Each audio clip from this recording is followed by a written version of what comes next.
Welcome everybody. My name is Noah Albright. I work at the Dinosaur Science Museum and Research Center in Keene, Texas. Today we will be having the first of many lectures on paleontology. This lecture is going to be done by Rex Kowalski. He is the current curator of Texas Through Time Fossil Museum in Hillsboro, Texas. He is the manager of operations at Paleotex. Also, the founder and CEO of his startup company, Sturrdrum Studios. Rex, would you like to introduce yourself? Sure. All right. Okay.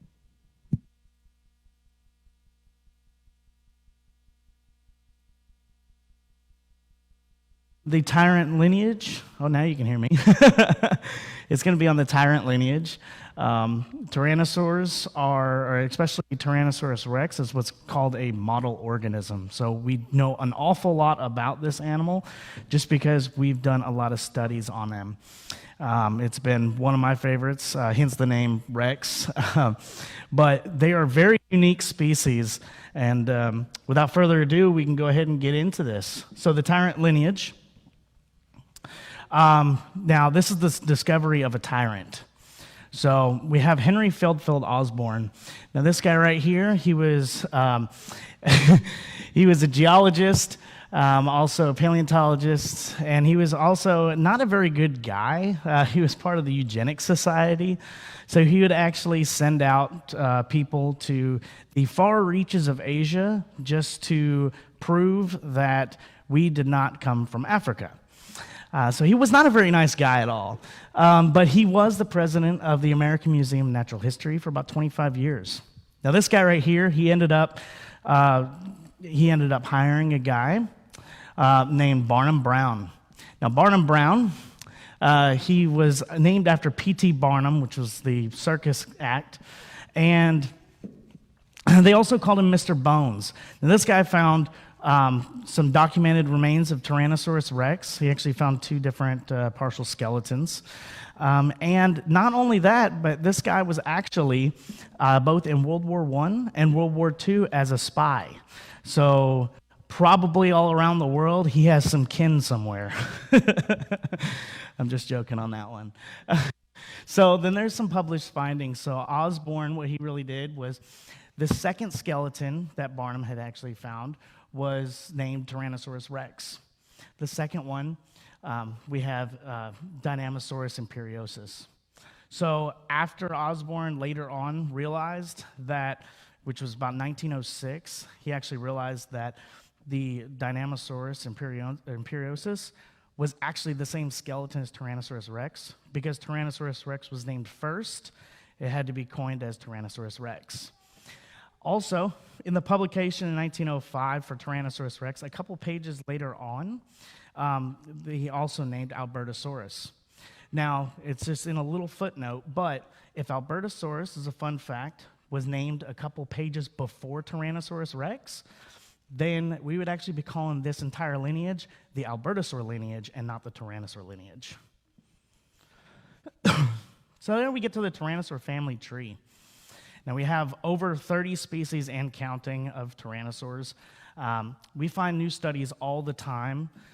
New species come out, and they're named across all dinosaurs about a week, every week. It's give or take either a week or a month, but we're in a huge explosion of dinosaur discoveries. So one of the species, Proceratosaurus. Now, this animal has a crest on its head. It's got really long arms compared to something like Tyrannosaurus Rex. You wouldn't think that something like Tyrannosaurus Rex would have came from something that had really small, really big arms. It had 3 fingers. And for Proceratosaurus, they thought that this animal was part of the Ceratosaur family. But under further investigation from the studies of the skull, we actually figured out that it is a species of Tyrannosaur. Next one we have is Guanlong. Now, these animals are coming from the one Proceratosaurus was from Europe. This one right here is from Asia. So Guanlong does have a crest as well, really long arms, really long neck, and a slender head compared to something like what we know as today of tyrannosaurs. But that's because they use those arms compared to something like T-Rex, which didn't really use those arms. Then we have Tyrannus. Now, this animal is really awesome because the smaller species of tyrannosaurs that we found, like Guanlong, Proceratosaurus, we found that they had feathers. So we haven't really found anything large in tyrannosaurs that actually had feathers until this guy right here. Now, there's another animal, and this comes out of the same formation. It's Tyrannosaurus, excuse me. But you can see those impressions right on the rock there. Those are actually feathers. So we know that a lot of our Coelurosaurs, which were the first animals that actually came with feathers, they gave rise to your dromaeosaurs as well as your tyrannosaurs. Then we have Alioramus. Now, Alioramus, it's got a really long snout, and it's got a little bit of a shorter neck compared to your other smaller tyrannosaurs. Now, Tyrannus did have the 3 claws, but this guy had 2 claws. So you can see that it started to lose its claws over the time, and the arms started to get smaller. This is also, there's a hypothesis that this is actually a very close relative to Tarbosaurus, what we have in Mongolia. Now we have Stoxosaurus. So the animals before that were from Asia and Europe, or one Europe, mostly from Asia. This guy right here, we actually find in the United States. What that means is there's a hypothesis that the tyrannosaurs are actually an invasive species that came over from Asia at one point in time, whether there was a land bridge or who knows.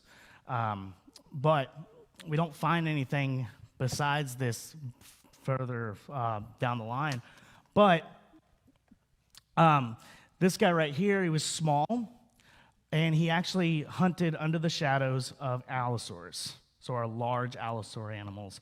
That includes our Cucurodontosaurids, like Acrocanthosaurus, even our Giganotosaurus from South America, and Cucurodontosaurus from Africa. We got Gorgosaurus here. Gorgosaurus is an awesome animal because this animal was actually, as you can see, it says coexisted with other tyrannosaurs like Daspletosaurus. So this starts to bring an ecological niche into the picture, whereas your allosaurs, you had the main apex predator, which was a type of allosaur, and then other animals like dromaeosaurs and troodons, stuff like that, troodontids, whereas tyrannosaurs started to fill different niches, which is really cool. Then we have Albertosaurus. Now, there was a huge thing on Albertosaurus, whether or not Albertosaurus was just, or Gorgosaurus was actually an Albertosaurus. But I think we have enough evidence now to point that Gorgosaurus is actually its own species as well as Albertosaurus. Now we have Teratophonius. Now, this is a really cool one. So on the table, we do have a couple of Teratophonius fossils here and a couple replicas.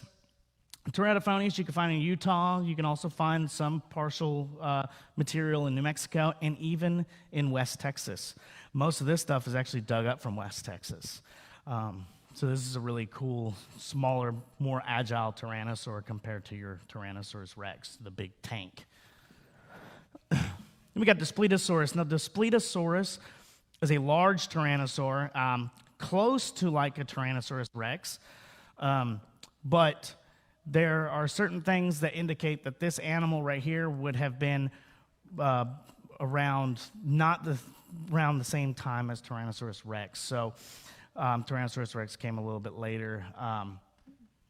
But then we have Tarbosaurus. Now, Tarbosaurus, we're going back to Asia for a second.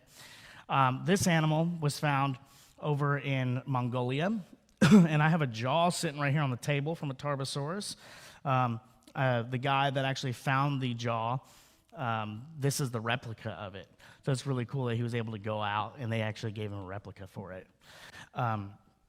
But Tarbosaurus, you can see that jaw right there, looks almost like a T-Rex jaw. Tarbosaurus is a smaller Tyrannosaurus Rex, pretty much. It is very closely related to T-Rex. It almost looks the same. Really, one of the main differences that I see is the size. It's a little bit smaller than T-Rex. It's the only thing. And of course, we don't find any Tarbosaurus fossils here in the United States. Then, of course, we have the Tyrant Lizard King, Tyrannosaurus Rex. So, Tyrannosaurus Rex, as you know, is the largest of the tyrannosaurs, and it has a head to prove it. It's like a dumpster. So then we have the Tyrant Kingdom. So the Tyrant Kingdom, as you can see, all the ones that are red are from Asia. The blue is from the West North America. Then we have some from East North America as well, the yellow, like Dryptosaurus. We have, I believe, just that one, or there's actually 2 or 3 of them up there that are from Europe. So this indicates that they never made it south, unlike the Allosaurs or Carcharodontosaurids, which actually spread out throughout the planet. These animals really stayed up towards the northern hemisphere. So we didn't have any in South America, we didn't have any in Africa, but there is some evidence that we possibly might have something in Australia, which would be really cool, because I like to see this thing worldwide, not just on the northern continents. So then we have growth of a king. And you can see right here, there's 3 different individuals here. There's an adult, there's a subadult, and a juvenile. If I can go to the next slide, that would be cool. There we go. All right, so this picture here, you can actually see that Tyrannosaurus Rex, at about 10 to 15, it started to go up in size, but then right after that, it completely balloons. It gets massively huge, and it levels out about between 20 and 25 compared to something like your Daspletosaurus or Gorgosaurus or even Albertosaurus, where they incline and then they just they're done. And then here's a photo right here, the top left here. This is a recreation of Chomper. We do have just some small material of Chomper, but to the right of that is a 3D printed skull named LB. Now this is modeled after Chomper, but that's actually this guy right here. So this is a really cool little creation here, and this is actually supposedly a full-size baby Tyrannosaur. It's about 1 to 2 years old. Very large eye sockets compared to something like a Tyrannosaurus Rex that has a little bit smaller, so they really grow into their skull. And then we also have a juvenile here on the left. On the right, we have a juvenile compared to an adult T-Rex, and you can see it just completely, it turns from a small little guy into a massive tank. Now we got sexing a T-Rex. So I have Ian Malcolm here, and the reason why I actually have him on there is because we can't just go out into the field today and actually pull up the dinosaur skirts to figure out if they're male or female. Now, I wish we could. And then on the right is just a male buck tyrannosaur and the female doe from the Lost World. So then we got this right here. This is Mary Schweitzer, North Carolina State University. This is how we found out one of the tyrannosaurs was actually a female. Bob Rex, or B. Rex, is what it was named after the person that actually discovered it. They had a femur that they gave her to make a slice and actually put a little bit of it in acid. Well, she sat it in acid, and within minutes, it completely ate the bone. The only thing was left was this weird stringy material. Now, this stringy material was actually some tissue. So it's really cool because it looks like it died yesterday. It did have red blood cells, but of course no DNA, so we can't technically make a Jurassic Park just yet. We need the technology. But on the top right, that is part of the femur, and you can see that MB in the center there. So that's called medullary bone. Now, all dinosaurs, they actually created medullary bone, and that is within minutes before the eggs are laid. The only other animal we have today that actually has that is birds of today. They put that hard shell on top of the egg right before it's actually laid, compared to a lot of your reptiles like alligators, crocs, that have more of a rubbery shell. Even your turtles have more of a rubbery shell compared to birds or dinosaurs. And that's Bob Rex as a female. So then we're going to go, why small arms? Probably because they weren't really using them. No. So this guy right here, you can see on the left-hand side, you got that arm, and you can see the third digit is actually reduced. So it is still there, but it actually didn't protrude out of the skin pretty much. Now, these arms are still pretty strong. I can't pick up 500 pounds with one arm. They can, or close to it. So they're very muscular. Some people think that they would have used them to kind of just hold down their prey a little bit, but their claws aren't very sharp compared to other animals, like Giganotosaurus over here. Giganotosaurus, you can see those massive muscles and those really sharp claws on the right-hand side. They really use those to slash at their prey and hold their prey. Now, the digits on the T-Rex here, if you were a kid and you're playing as a T-Rex and you had your claws out, you're doing it wrong. It's your thumb and your pointer finger. So that's one of the things. The other thing is that they can't do this with their wrists. They could only do this. So if you're doing this, you're still completely wrong. Here's a picture right here. There's a human arm up there right next to a Tyrannosaurus Rex arm. That's an adult arm. And yeah, it's pretty much the same size. So a big, massive body, and then just a really, really small arm. Again, not a lot of the nutrients was actually going to those arms. They were using other pieces of equipment to take down prey. Then we have a Spinosaurus arm right there. Now that's massive, and they are actually using that arm to actually catch fish and probably some other animals. But that indicates that they really did use their arms a lot. The one on the left is Sue as well. This is one of her arms from Sue. Then we get into the skull build. Now the skull build is the main killing weapon for Tyrannosaurus Rex. This is a picture right here of Tyrannosaurus Rex next to Acrocanthosaurus. Acrocanthosaurus you can find in, of course, North Texas area. You find them in Oklahoma. Upper Cretaceous, Lower Cretaceous, excuse me. And you can see that antorbital fenestra is very large compared to Tyrannosaurus Rex. There's a lot more bone on Tyrannosaurus Rex.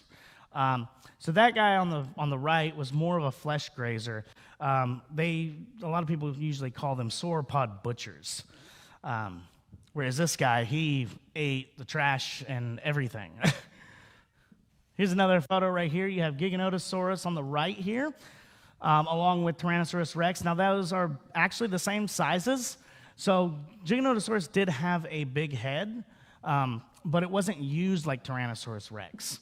Here's also a picture right here, Giganotosaurus, top left. On the right, we have T-Rex, we have Spinosaurus. Now, Spinosaurus, you could tell it had that hook shape like all other Spinosaurids, and they actually use that for fishing. Now, we do have some stomach contents that come out that are of smaller animals as well, land-dwelling animals. Then we have Spinosaurus here on the left-hand side, T-Rex and Giganotosaurus. Now, that's a front view of them, and you can see how massive that T-Rex skull looks compared to the other two. There was a reason for that.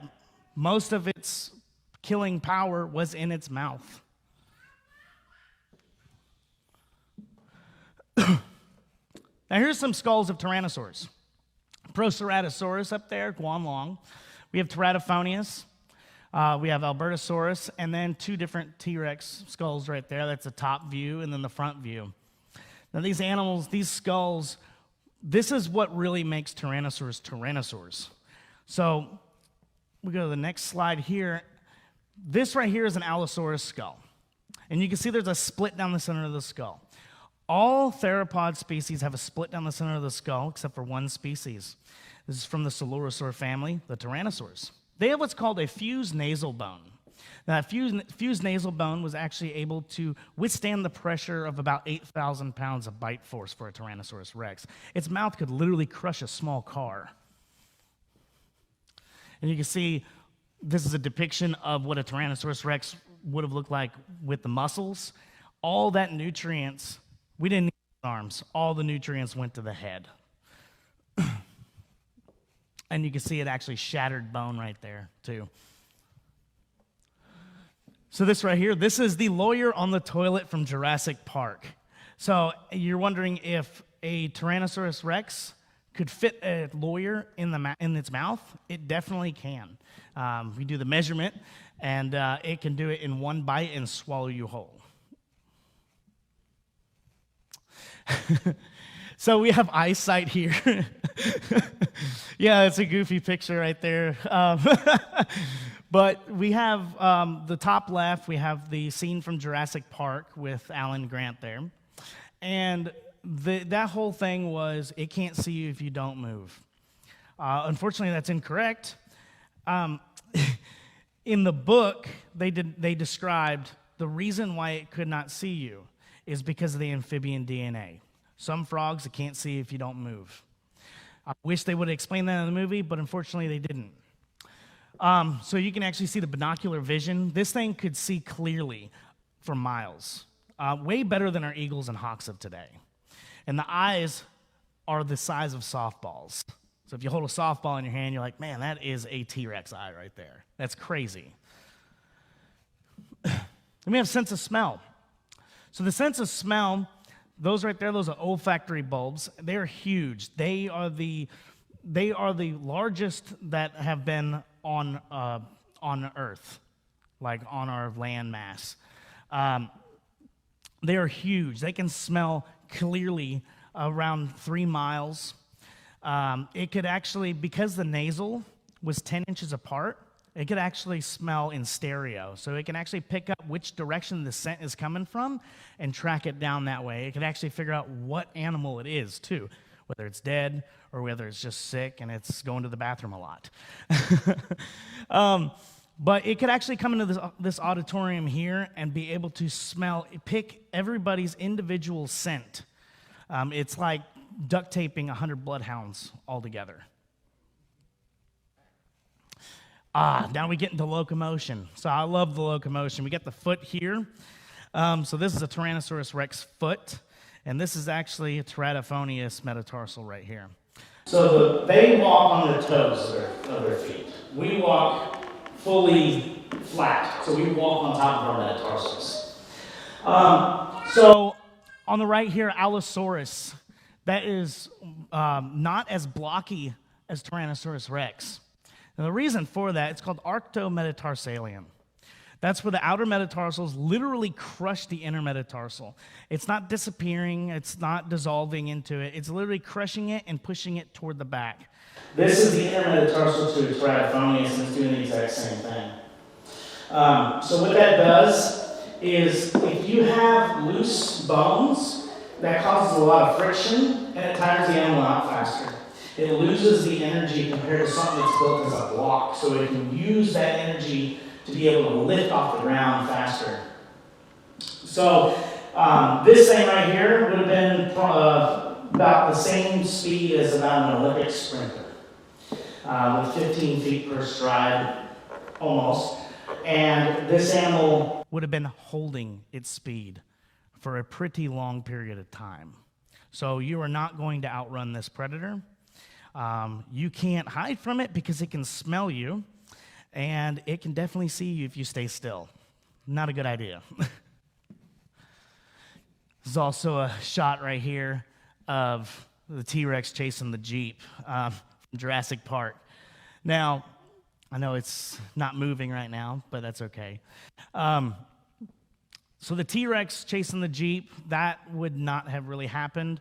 When you check speeds of animals like what animals are living today, you can actually see that a lot of people, they'll get into their Jeep, and they'll be driving up next to the animal, like let's say a rhino, and they'll ask, one will yell at the other, how fast is it going? Well, we're driving 25 miles an hour. Well, that must be its max speed. That's not how you do it. that's kind of guesstimating. One way that you could possibly do it is by putting a rhino on a treadmill, but that would be a terrible idea. So then we get into the maxillary teeth. So maxillary teeth, those are the large bone-crushing teeth. Those are the railroad spikes, the banana-shaped teeth. I have a tooth right here. This is a massive Tyrannosaurus Rex tooth. It's a beautiful tooth. Now, they were used for bone-crushing bites, and you can see on the right-hand side there, that's one of the roots. But this thing right here, they can get about 13 inches long with the root. Another shot here. This is Tyrannosaurus Rex on the left, bottom left, Cadorhynchosaurus and Spinosaurus. You can really tell what the difference is that they would have eaten. And then at the top left, that's a Velociraptor mongoliensis skull next to a rooted Tyrannosaurus Rex maxillary tooth. So that's another Jurassic Park myth. Would a Velociraptor attack a T-Rex? No. Now, that Cadorhynchosaurus tooth in the center, that's kind of like this guy right here. This is an Acrocanthosaurus tooth. It's pretty big. It's pretty wide, but it's used more for flesh. And the way that we can tell is, see how thin that is compared to something like this. It is massive.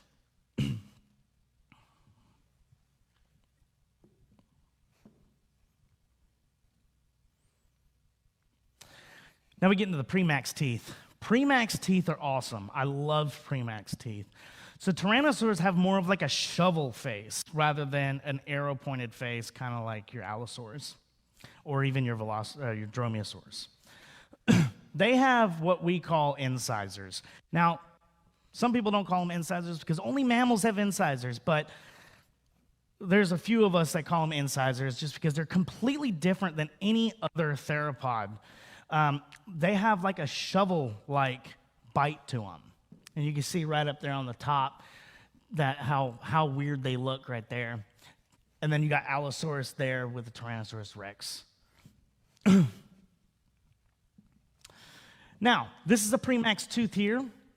So they have a rounded front, and they have like a U-shaped serration on the back, which is very weird. Most teeth, they have serrations on the front and back, whereas this guy right here, they were using these teeth for something else, so the serrations on the back really help. And if you were to cut this tooth in half and look right down on it, it would look like the capital D. There's a jaw right here of a Tyrannosaurus Rex, just like this Tarbosaur jaw. They look pretty similar. This one's a lot bigger. But you can see that the teeth are replacing themselves, and you can see how long those roots are. Now, tyrannosaurs, along with most theropods, if not all theropods, they actually replace their teeth every 3 months their entire life. So they didn't need a dentist. If they had a toothache, they just break it off in some other animal. Now, this is where we get into the question, is it a scavenger or is it a predator? This right here, we have a sacrum. This is to a Triceratops. Now, we found this. There's sections of it that are actually chewed off. We know it's a tyrannosaur, but how do we know it's a tyrannosaur? So we actually took some putty, put it into the holes of that, let it dry, and pulled it out.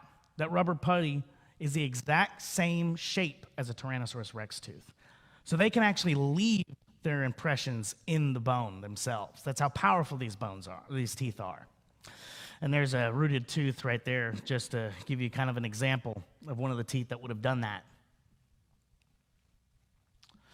This right here, there's actually a discovery of two juveniles that actually fought each other. And right here on this skull, even though Tyrannosaurus Rex had a very thick skull, even juveniles had pretty powerful teeth. You can see right there where all those little teeth, right where those red arrows are, actually went into the skull.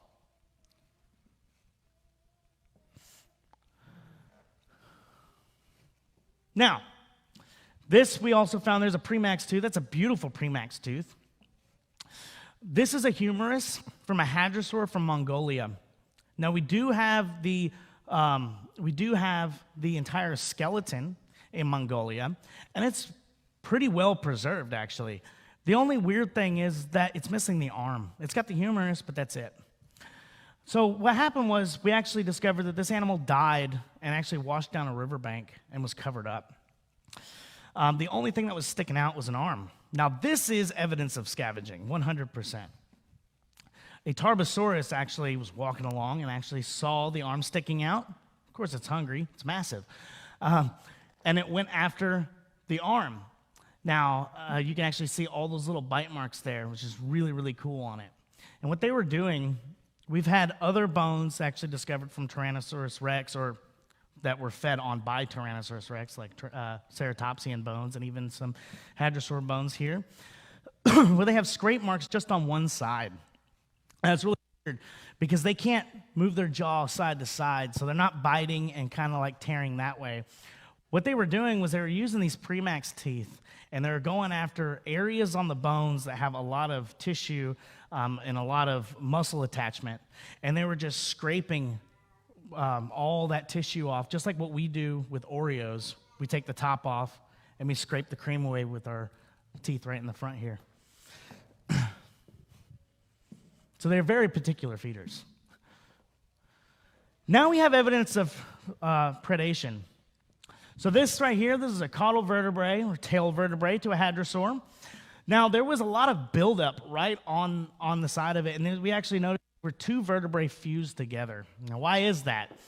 Well, inside, through a CAT scan, you can see there was actually a maxillary Tyrannosaurus Rex tooth lodged in between it, and it healed.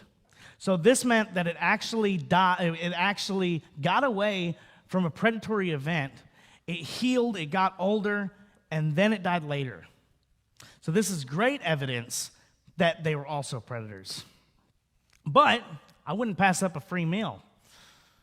This right here, these are modern opportunistic predators. Sure, we have animals today that would definitely go after a prey that's already dead. They are not losing any energy trying to take down a predator or another animal to eat when there is a free meal just sitting right there. Now, another thing is, even though they do take down those animals, they do take on like elk, moose, stuff like that, they will sit there and continuously eat on this prey animal until there's pretty much nothing left. So if a Tyrannosaurus Rex had taken down a Triceratops and eaten it on multiple days, there will be nothing left. So that sacrum on the other slide really gives us some evidence of possibly scavenging, but we're not 100% sure. Now this right here, this gives you that ecological niche I mentioned earlier. This is really cool. So we have a lion, which would be like an adult Rex, or apex predator of the savanna. Then a cheetah, subadult Rex. It's a lot faster. Would have went after a little bit smaller prey. And then, of course, our hyena, juvenile Rex, smaller prey, even some scavenging as well. Now, what's really cool about this is that these animals, not only do they have the Rexes, but we also have another animal that's coming into the picture. This is another photo right here, just of the size comparisons between an adult Rex, a subadult, and then a juvenile.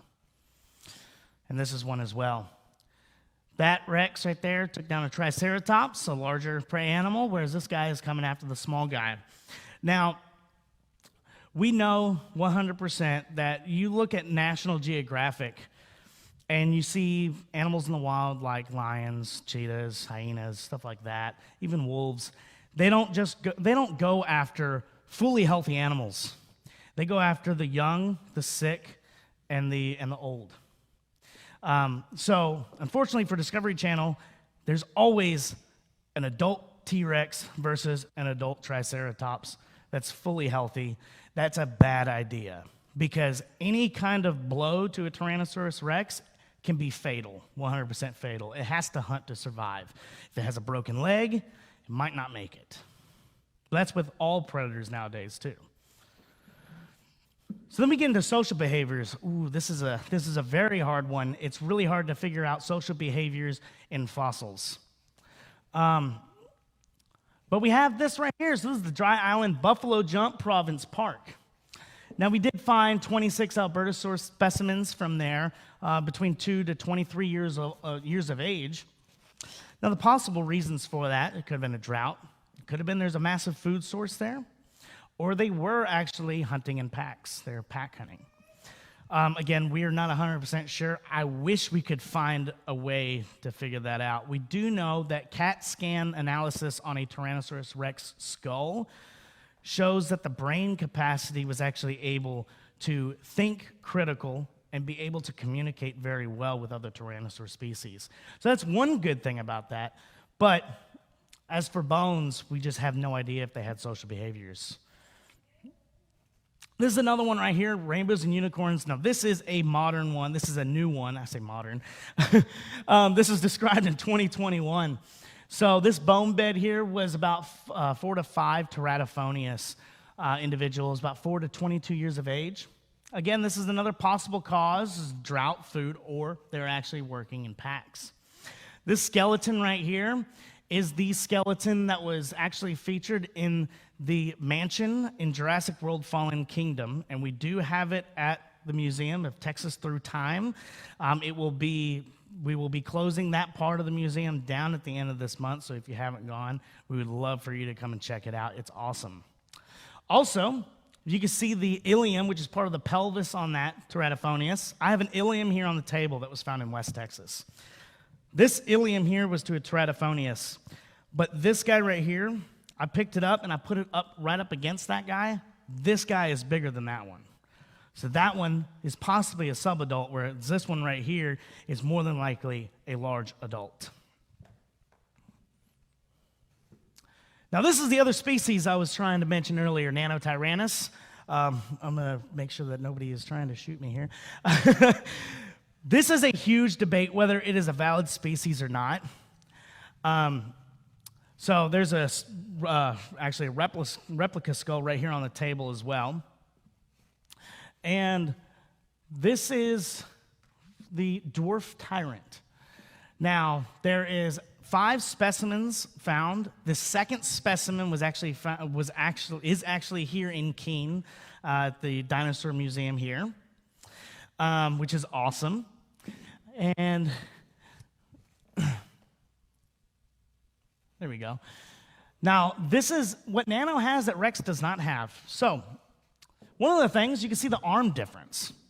Now, this is crazy.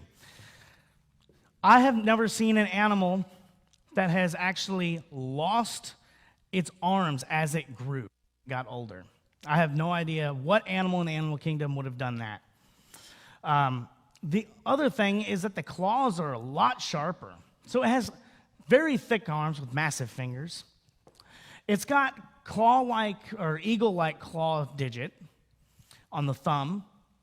And the premax teeth are actually rearranged or arranged just in a slight way to actually probably be used for grooming feathers, which is really cool. It's another cool thing. But they also have different holes in the skulls for your air tubes. Now, all theropods, they have air sacs and hollows, just like birds of today. But I don't see how a Tyrannosaurus Rex skull could actually change as it gets older on where the tubes are. And then, of course, more tooth sockets. Nanotyrannus has a lot more tooth sockets than Tyrannosaurus Rex. I can understand if a tooth goes from being thin to big. I mean, animals do that all the time, but they don't lose their tooth sockets. They still have the same amount of tooth sockets. This is the fused nasal bone here. Now, the top one right there is a large Tyrannosaurus Rex. And then that smaller one is a Nanotyrannus. The left side here, you can see where the arrow is pointing. That is where the fusion of that nasal bone is. So Tyrannosaurs, as they got older, they started to fuse that nasal bone. By the time they were a full-fledged adult, you would not see that fusion of the nasal, or it would be very, very small. So as you can see, that nano one right there, there's no fusion. It's done. There's another photo here of the same thing. This is a blown-up photo. You can actually see the Tyrannosaur one versus the Nano one on the top. So which one was the older animal? The Nano was the older animal, just because Tyrannosaurus Rex here still has that fusion line. Now we get into the teeth here. So we have a baby alligator and then an adult alligator. These arrows are pointing to, there's a smaller tooth right there that's actually to a juvenile. And then the one on the right is to a subadult. So they did get thicker as they got older. But we have a nano tooth right here on the left. And right there we got a nano tooth, the base, along with a Tyrannosaurus Rex base. Now that Tyrannosaurus Rex base right there is actually to a juvenile Tyrannosaurus Rex. So you can see that that is actually filled in more. It's got a lot more bone mass or tooth mass compared to your Nanotyrannus. And the shape is just a little bit different. And they're approximately about the same age. So now we get back into this right here. We have Tarbosaurus right there. We have Asia and Laramidia.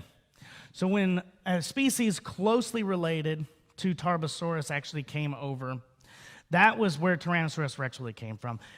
Tarbosaurus is the closest relative to it. So what would have most likely happened if Nanotyrannus is a valid species, which I do believe it is, then it would have had a split off between Tyrannosaurus Rex and Nanotyrannus, and that would have helped with the ecological niche in the ecosystem as well. Of course, we have death of the king. So unfortunately, our non-avian dinosaurs are no longer around, which, I mean, these things are really cool compared to a bird today. You see this skull and you're like, man, I want to see that again. Until it's fleshed out and looking at you and want to eat you. Without them being found in the ground, we would not have all the information that we have today with these studies on them. So they are a lot of fun to study, and I hope that we can discover more on these. We're always learning new things. Things change all the time. So maybe a couple weeks, maybe a month from now, the things that I said might be outdated already. That's how fast this stuff works. This is some of our information here. Texas Through Time, Hillsboro, Texas. This is our location, our hours. You can check us out at the website here. This is my company right here, Sturrdrum Studios. You can also check us out the website and some Facebook, Instagram. We also have a YouTube channel where this video will actually be shown as well. And then we do have our Dino Movie Nights. Sturrdrum Studios presents Dino Movie Nights at the museum. It's outside. It's a lot of fun. The next one is December 11th, which is next Saturday at 6 p.m. It's free admission. Come hang out, have fun. There will be food, all kinds of stuff. So yeah, I really do appreciate being here. Thank you guys so much for having me here. And if anybody has any questions, I would love to hear from you.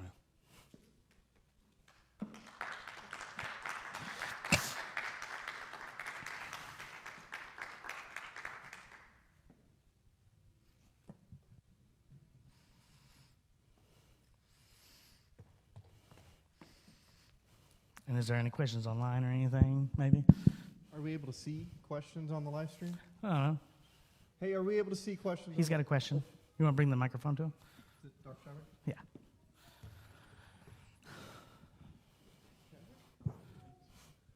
I'm really interested in this controversy about Nanotyrannus, of course, because, as you mentioned, we have the second specimen that was found. Mm-hmm. And one of the compelling things for me was the length of the arms, that you actually have longer arms on a Nanotyrannus that's half the size of a T-Rex Right. than the T-Rex itself has, and I don't see how that's going to change. Also, some of the juvenile T-Rex, I know of at least one case where they found a juvenile T-Rex and the teeth were crushing teeth rather than the blade-like symmetry teeth of the Nano. Absolutely. So Pete Larson says there are 53 characteristics that he has enumerated that separate the two taxa. So I'm pretty convinced that the controversy is not over whether it's a different species or not. Yeah, absolutely.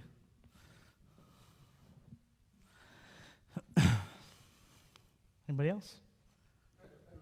You don't need it, Rich? Okay. Is this a done deal that it's pretty certain that T-Rex was a predator as well as maybe an opportunistic carrion eater, or strictly a carrion eater? Is that, like, I'm not a paleontologist, so. Okay. That's all right. So, yeah, I mean, we have evidence that these animals were predators. It has to deal with, like, for instance, that caudal vertebrae, where we actually found that a tooth was lodged into it, it had rehealed, and then the animal died later on with the tooth still in it. A lot of predators today do that. Yeah, I mean, I'm 100% certain that this animal was definitely a predator as well as a scavenger, just like our animals are today. Does that answer your question? In this modern day ecosystem, the only 100% scavenger are birds, because they have access to fast time movement across miles in order to find the prey. Mm-hmm. And even they prefer fresh meat versus rotten meat. Right. So I have trouble seeing a bunch of predators waiting for somebody to die. It just does not make sense in a large ecosystem like that. Absolutely. It just doesn't make sense.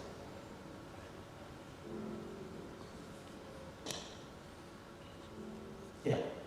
I noticed on the replica of choppers that you have on the table that the front nasal section is very flat compared to fully adult Tyrannosaurs. Mm-hmm. Would it have kind of shaped out as it grew up, or is there signs of crushing? No, so yeah, it would have actually grown. So you can, on this close up, you can actually see that there is some of that build, like the nasal build. They actually grew into their skulls. So being flat and narrow like that, it would have gotten a lot bigger. Almost like, a good example is this nano right here. See how it's way more taller now? It would have grown into the skull as that guy right there. Does that kind of answer your question? Okay. It's a cute little guy though, isn't it? With big old eyes. You can't you can't not say that that's cute. That kind of goes into social behaviors as well.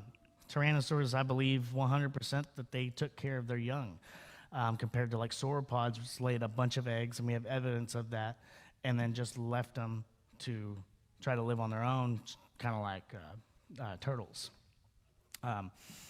But whether or not, they probably lived to about juvenile, right before subadult, and then they left the family. I believe that right after they were hatched, the mother would have probably kicked the dad to the curb, because dad probably would have ate them, because we do know that they were very cannibalistic too.